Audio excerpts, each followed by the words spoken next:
चलिए,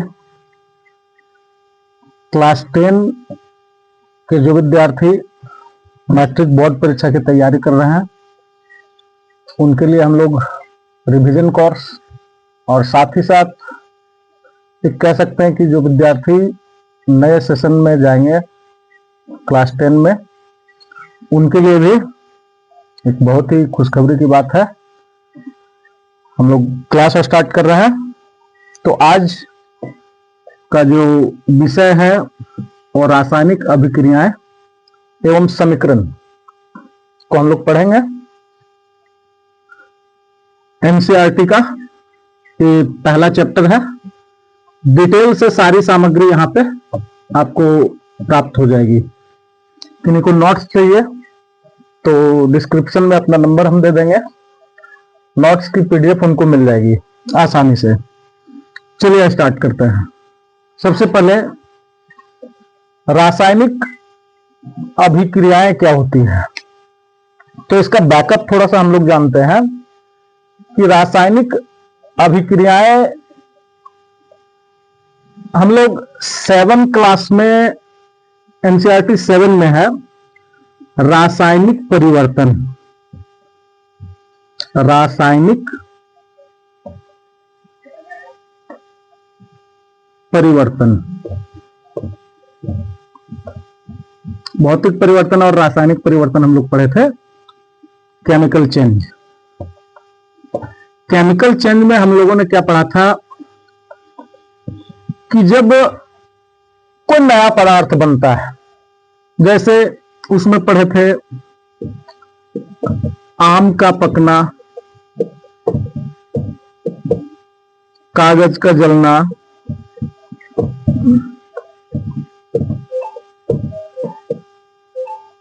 इत्यादि बहुत सारी चीजों को पढ़े थे। अब उसी कड़ी को आगे बढ़ाते हुए जब हम उच्च वर्ग में जाते हैं तो चूंकि यहां पे देखने वाली बात है कि रासायनिक परिवर्तन किसके कारण होते हैं, रासायनिक अभिक्रिया के कारण होते हैं। रासायनिक अभिक्रिया के कारण रासायनिक परिवर्तन होते हैं। रासायनिक अभिक्रिया के फलस्वरूप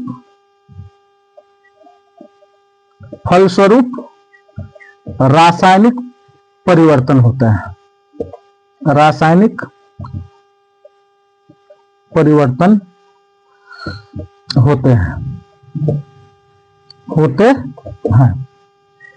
अब इसको परिभाषा के तौर पर हम लोग कैसे जानेंगे कि जब कोई पदार्थ अकेले ही या किसी अन्य पदार्थ से क्रिया करके एक या अधिक भिन्न गुण वाले नए पदार्थों का निर्माण करते हैं तब वह प्रक्रिया रासायनिक अभिक्रिया कहलाती है। ध्यान देना है, रासायनिक अभिक्रिया की परिभाषा ध्यान से समझते जाना है। इसको परिभाषित कैसे करेंगे,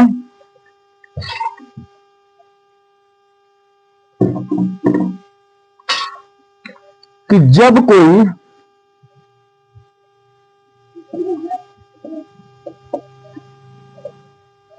ध्यान से देखना है, जब कोई पदार्थ अकेले ही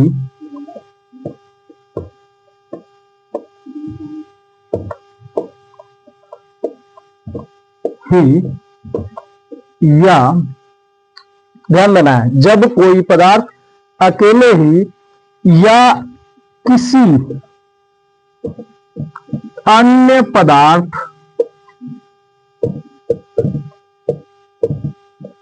से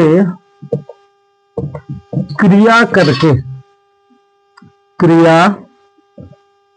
करके एक या एक से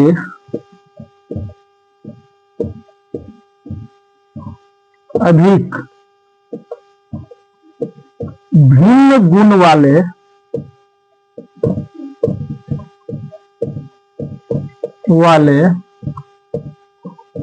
पदार्थ का निर्माण करता है तो इसे रासायनिक अभिक्रिया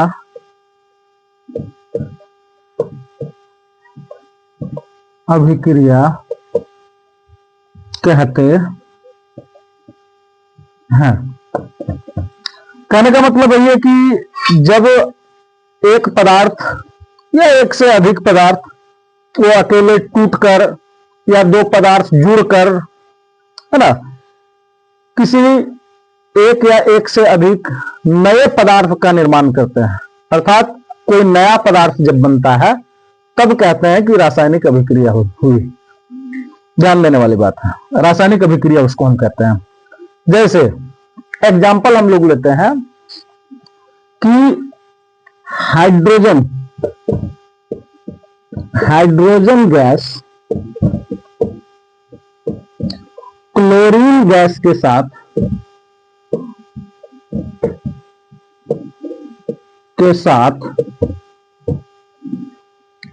क्रिया कर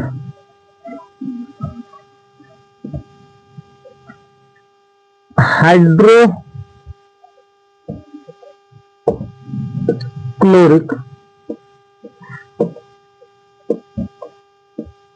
अम्ल का निर्माण करता है। तो यहां पे सोचने वाली बात है कि H2 हाइड्रोजन गैस और Cl2 मिल करके HCl यानी कि हाइड्रोक्लोरिक एसिड का निर्माण करता है।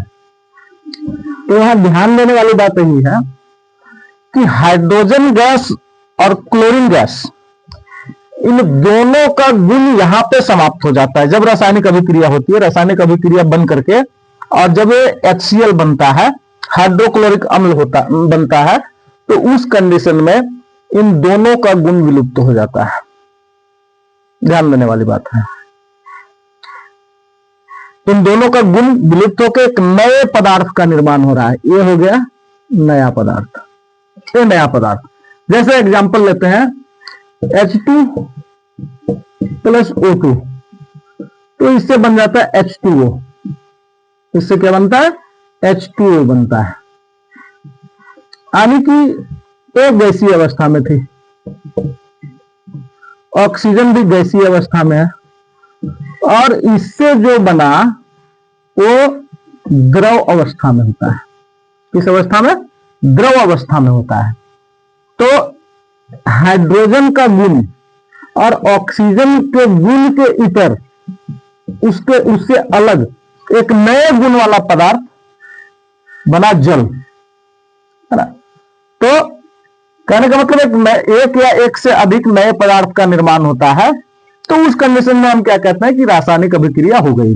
जैसे एक और देखते हैं हम लोग CaCO3 कैल्शियम कार्बोनेट, जिसको संगमरमर कहा जाता है ना। CaCO3 जब इसमें हीट देते हैं हम लोग, इसको जब गर्म करते हैं, तो उस परिस्थिति में CaO और CO2 में परिवर्तित हो जाता है। तो कहने का मतलब इसका जो गुण था, इसके गुण से बिल्कुल अलग था, एक नया पदार्थ बन गया। इसको पलटा देते हैं, CaO और CO2 इसको अगर मिलाते हैं तो CaCO3 बनता है, CaCO3 का निर्माण होता है। कहने का मतलब CaO का फीचर CO2 की प्रॉपर्टी CaCO3 की प्रॉपर्टी से बिल्कुल अलग होती है। बना है इसी से, कैल्शियम ऑक्साइड और कार्बन डाइऑक्साइड मिलकर के CaCO3 कैल्शियम कार्बोनेट बना है, लेकिन कैल्शियम कार्बोनेट का जो गुण होगा वो CaO से भी अलग होगा और Cl2 से भी अलग होगा। तो इसी को हम कहते हैं कि रासायनिक अभिक्रिया हो गई। रासायनिक अभिक्रिया की परिभाषा आप उतार सकते हैं कि जब कोई पदार्थ अकेले ही या किसी अन्य पदार्थ से क्रिया करके एक या एक से अधिक भिन्न गुण वाले पदार्थ का निर्माण करता है, तो इसे रासायनिक अभिक्रिया कहते हैं। अब इसका अगला प्रोसेस हम लोग चलते हैं, आगे बढ़ाते हैं।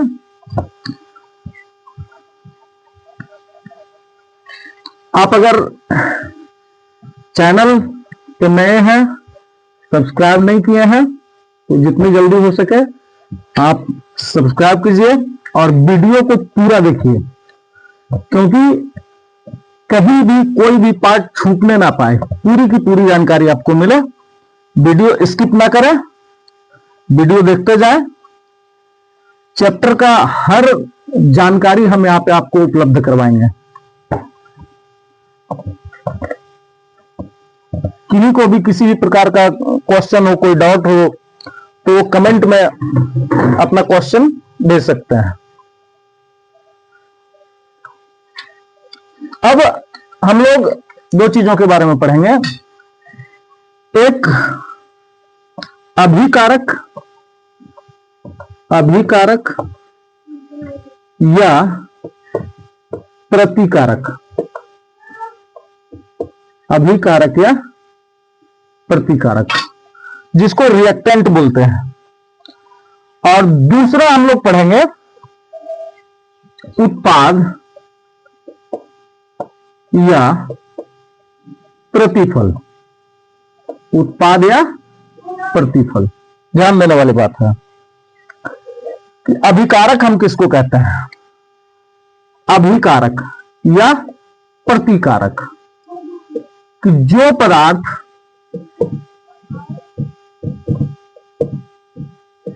रासायनिक अभिक्रिया में भाग ले रहे हैं।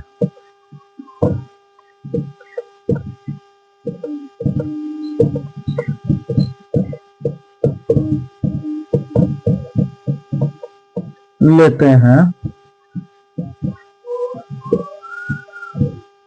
उन्हें अभिकारक या प्रतिकारक कहते हैं। और दूसरा उत्पाद।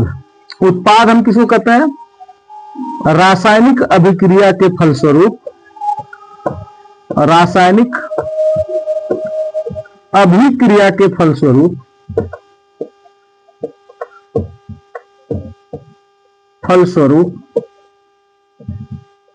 बने पदार्थ को उत्पाद या प्रतिफल कहते हैं। प्रतिफल कहते हैं।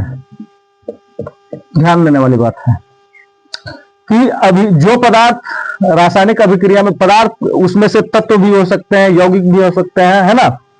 तो जो पदार्थ रासायनिक अभिक्रिया में भाग लेते हैं उनको हम प्रतिकारक या अभिकारक कहते हैं। और अभिक्रिया के फलस्वरूप जो पदार्थ बनते हैं उन्हें हम उत्पाद या प्रतिफल कहते हैं। जैसे एग्जांपल देखते हैं, वो हम पढ़े थे शुरू में H2 + Cl2, HCl। ध्यान देना है, इसमें से H2 और Cl2, H2 तथा Cl2 प्रतिकारक और HCl जो बना वो उत्पाद है। क्या है कि जब H2 और Cl2 की अभिक्रिया हुई तो उससे HCl बना, तो उसमें से देखिए ये जो LHS के तरफ है, लेफ्ट हैंड साइड की तरफ है, ये दोनों H2 और Cl2 ये दोनों अभिकारक या प्रतिकारक हैं। और अभिक्रिया के फलस्वरूप जो नया पदार्थ बना HCl वो प्रतिफल या उत्पाद कहलाता है। अब आगे चलते हैं और एग्जाम्पल हम लोग देखते हैं।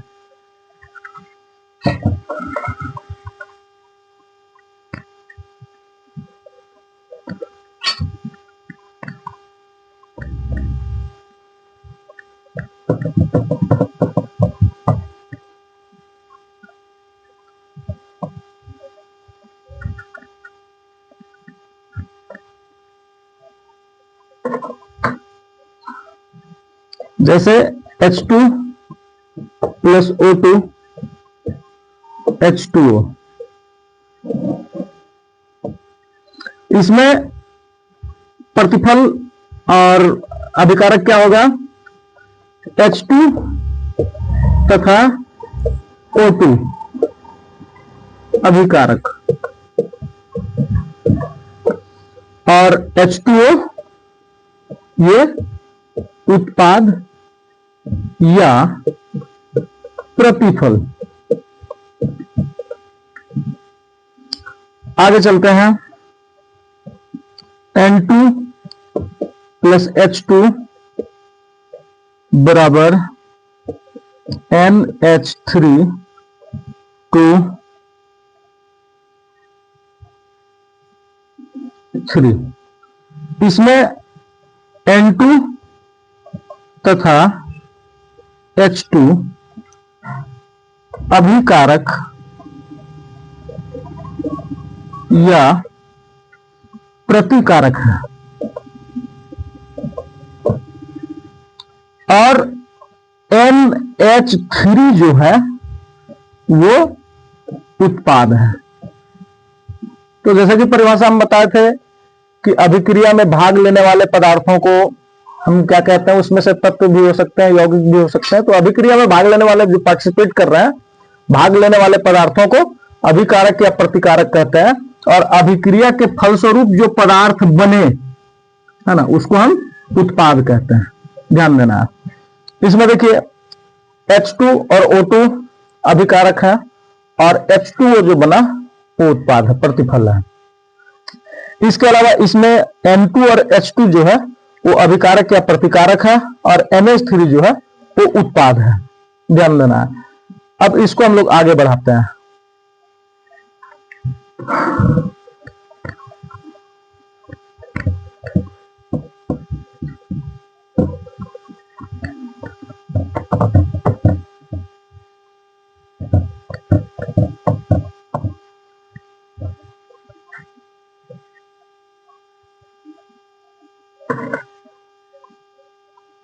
अब रासायनिक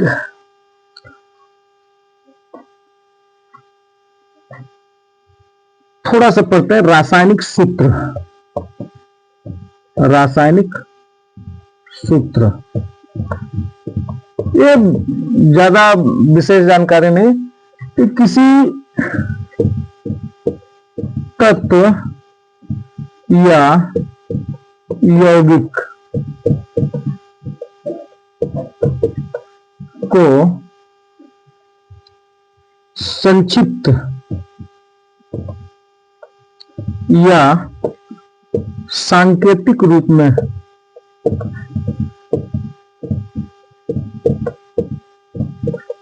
लिखना वह रासायनिक सूत्र कहलाता है।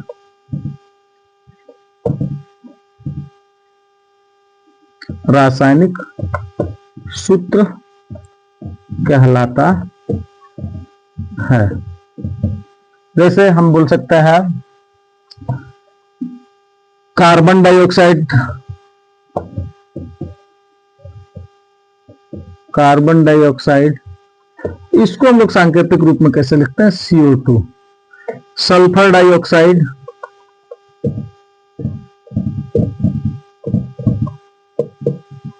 Sulphur dioxide SO2।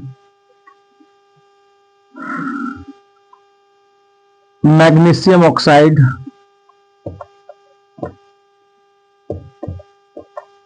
Magnesium oxide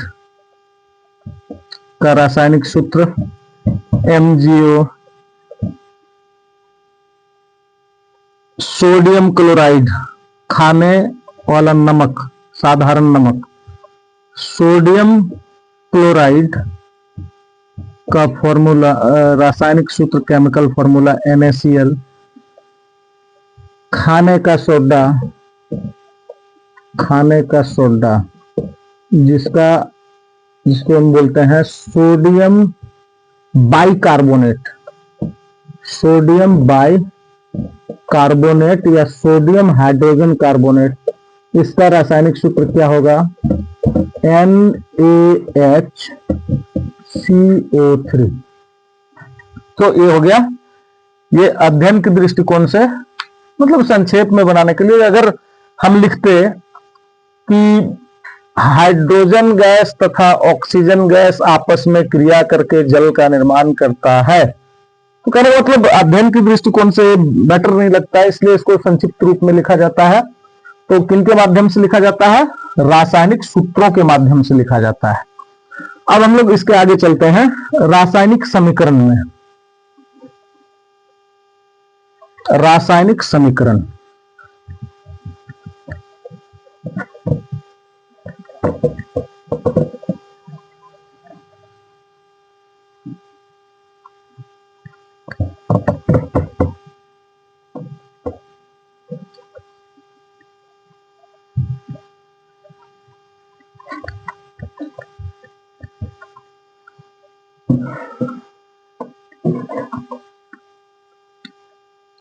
रासायनिक समीकरण हम किसको कहते हैं वो ध्यान देने वाली बात है। केमिकल इक्वेशन हम किसको कहते हैं वो हमें जानकारी लेनी है।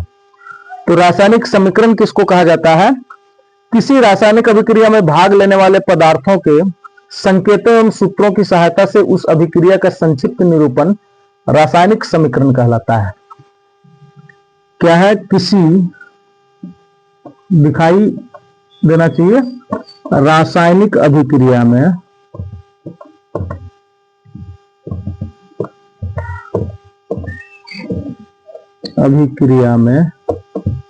भाग लेने वाले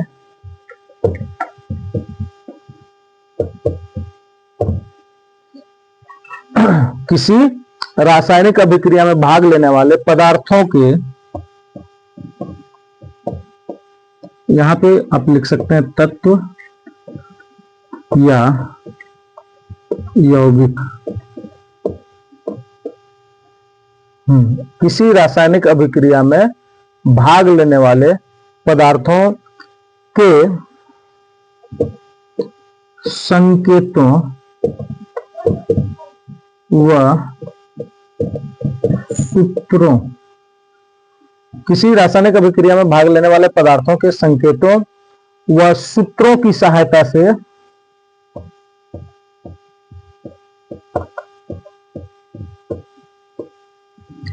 उस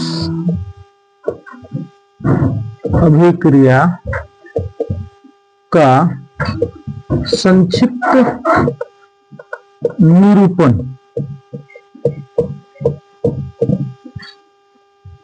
रासायनिक समीकरण कहलाता है।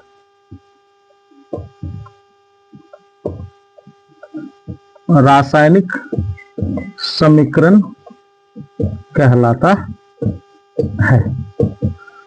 ध्यान देना, बोला कि किसी रासायनिक अभिक्रिया में भाग लेने वाले पदार्थों के संकेतों व सूत्रों की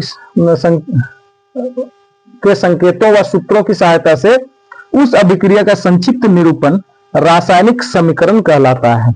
अब यहां पे ध्यान देने वाली बात है कि हम एक अभिक्रिया लिखते हैं कि कैल्शियम ऑक्साइड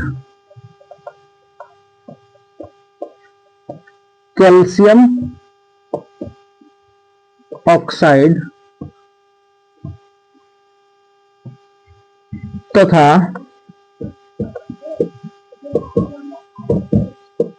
कार्बन डाइऑक्साइड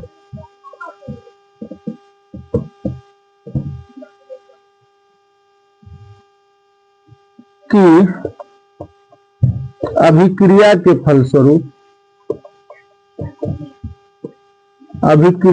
फलस्वरूप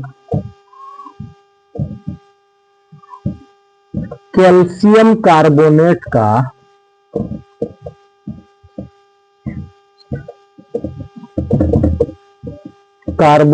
का निर्माण होता है। एक तो हम लोग लिख दिया, तो ये रासायनिक समीकरण नहीं हुआ। एक हम बता दे रहे हैं कि कैल्शियम ऑक्साइड और कार्बन डाइऑक्साइड मिलकर के कैल्शियम कार्बोनेट का निर्माण करता है ना। लेकिन इसको समीकरण के रूप में हम लोग अध्ययन के दृष्टिकोण से, अध्ययन की सुविधा के दृष्टिकोण से कैसे लिखते हैं? Calcium oxide. तो कैल्शियम ऑक्साइड का सूत्र हम लोग लिखते हैं CaO + CO2, तब जाके क्या बन जाता है? CaCO3। तब यहां क्या बना? इसी को जस्टिफाई कर रहा है कि कैल्शियम ऑक्साइड तथा कार्बन डाइऑक्साइड की अभिक्रिया, ये दोनों रिएक्शन किया, तब जाके बना CaCO3। 3 calcium carbonate. तो इसको जस्टिफाई कर रहा है, अध्ययन की दृष्टिकोण से ये बेटर होता है, ये आद होगा और अध्ययन की सुविधा के लिए बेटर होता है। सूत्रों व संकेतों की सहायता से हम लोग लिखते जाते हैं, तो इसी को हम रासायनिक समीकरण कहते हैं, ध्यान देने वाली बात है। और भी बहुत सारे एग्जाम्पल हम लोग लिख सकते हैं कि नाइट्रोजन गैस जो है वो हाइड्रोजन गैस के साथ अभिक्रिया कर अमोनिया बनाता है, तो उसमें हम लोग N2 + H2 बराबर NH3 होते हैं। इसके अलावा हम लोग बोल सकते हैं कि लोहा फेरस ऑक्सीजन के साथ अभिक्रिया करके फेरस ऑक्साइड बनाता है, कॉपर ऑक्सीजन के साथ अभिक्रिया कर कॉपर ऑक्साइड बनाता है। तो उसका संक्षिप्त निरूपण जो होता है उसको हम रासायनिक समीकरण कहते हैं। इसके पहले एक पॉइंट मिस हुआ कि रासायनिक समीकरण हुआ, ये हम कैसे जानते हैं? तो ये चीज ध्यान देना है, बोला जाता है इसको रासायनिक समीकरणों की विशेषता। ऐसे क्वेश्चन पूछ सकता है कि हम कब कहते हैं कि रासायनिक अभिक्रिया हुई है, अथवा रासायनिक अभिक्रिया की विशेषताएं लिखें। रासायनिक अभिक्रिया की विशेषता लिखें। आप ध्यान दें कि इस चैप्टर का कोई भी पार्ट नहीं छूटेगा, बस बिना स्किप किए आप वीडियो को देखते जाएं। और चैनल पर अगर नए हैं तो उसको सब्सक्राइब कर लें और बेल आइकन दबाएं ताकि हम वीडियो डालें तो सबसे पहले आप तक पहुंच सके। ध्यान देना है। अब हम लोग पढ़ेंगे रासायनिक समीकरणों की विशेषताएं हैं। रासायनिक समीकरणों की क्या विशेषताएं होती है, ध्यान देना है। रासायनिक समीकरणों की विशेषताएं एनसीईआरटी में ध्यान देना है कि उसमें बोला है कि ये सारे काम होते हैं तब जाके हमको पता चलता है कि रासायनिक अभिक्रिया हुई। तो सबसे पहला उसमें क्या होता है कि गैस की उत्पत्ति। पहला नंबर गैस की उत्पत्ति, गैस की उत्पत्ति ध्यान देने वाली बात है। गैस की उत्पत्ति में हम लोग क्या देखते हैं कि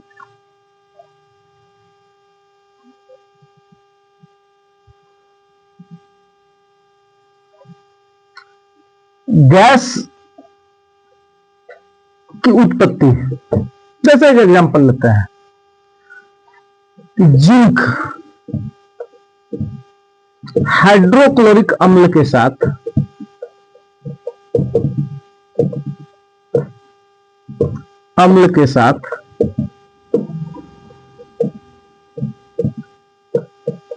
अभिक्रिया कर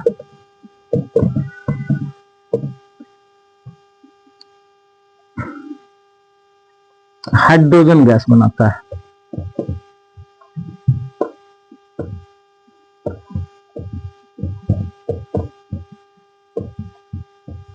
ध्यान देने वाली बात है कि जिंक जब हाइड्रोक्लोरिक एसिड के साथ अभिक्रिया करता है तो हाइड्रोजन गैस का निर्माण करता है, हाइड्रोजन गैस का निर्माण करता है, हाइड्रोजन गैस बनाता है। अर्थात ऐसे करके इसको हम लिख सकते हैं Zn + HCl, तो ZnCl2 + H2। तो यहां पे किसका निर्माण हुआ, यहां पे किसका निर्माण हुआ, हाइड्रोजन गैस का। किस गैस का, हाइड्रोजन गैस का निर्माण हुआ। तो कहने का मतलब यहां पे अभिक्रिया हुई तो उस कंडीशन में क्या हुआ, गैस की उत्पत्ति हुई। क्या उत्पत्ति हुई, गैस की उत्पत्ति हुई। दूसरा नंबर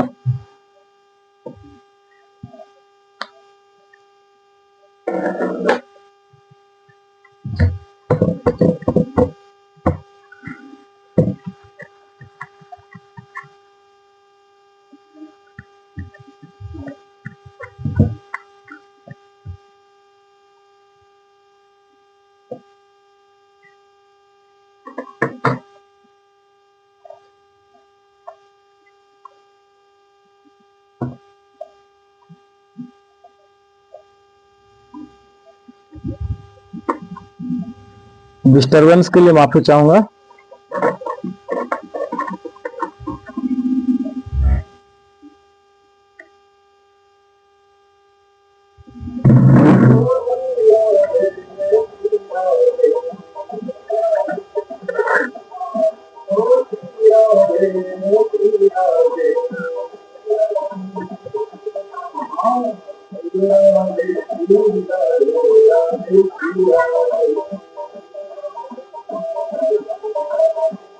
थोड़ा कैमरा इधर उधर होने के कारण थोड़ा दिक्कत होता है।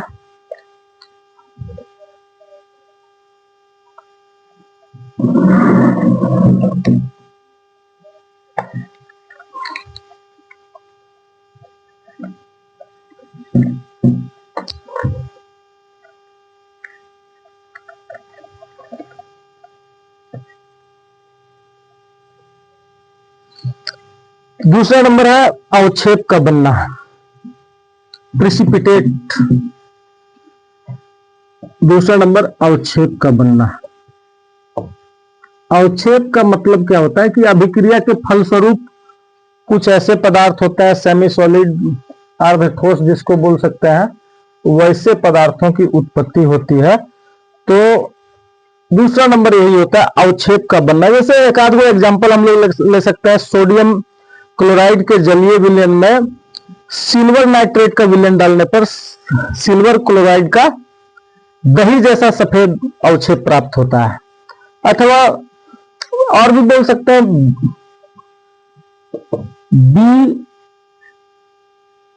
Barium sulphate. एक होता है barium chloride plus barium chloride तथा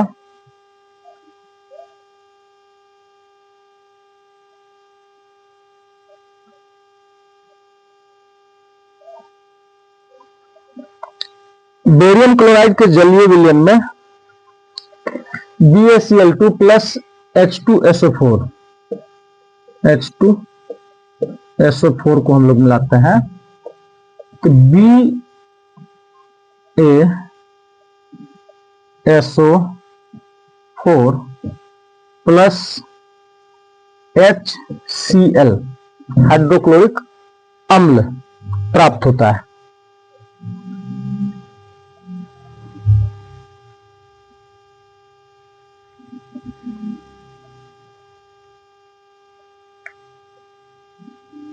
तो यहां पे क्या हुआ कि बेरियम सल्फेट जो है, बेरियम सल्फेट वो अवक्षेप के रूप में, सेमी सॉलिड के रूप में हम लोगों को प्राप्त होता है। तो कहने का मतलब दूसरा विशेषता ही है कि दूसरा विशेषता में क्या हम बोल सकते हैं कि अवक्षेप का बनना। पहला विशेषता हम क्या पढ़े कि गैस का बाहर निकलना, और दूसरी विशेषता है अवक्षेप का बनना। और तीसरी विशेषता के रूप में हम लोग आते हैं। तीसरी विशेषता रंग में परिवर्तन। रंग में परिवर्तन क्या होता है, जैसे अभिक्रिया होती है तो रंगों में परिवर्तन हो जाता है। जैसे CuSO4 इसका रंग जो होता है वो नीला होता है, इसका रंग नीला होता है।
यहाँ पे क्या हुआ,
बराबर x2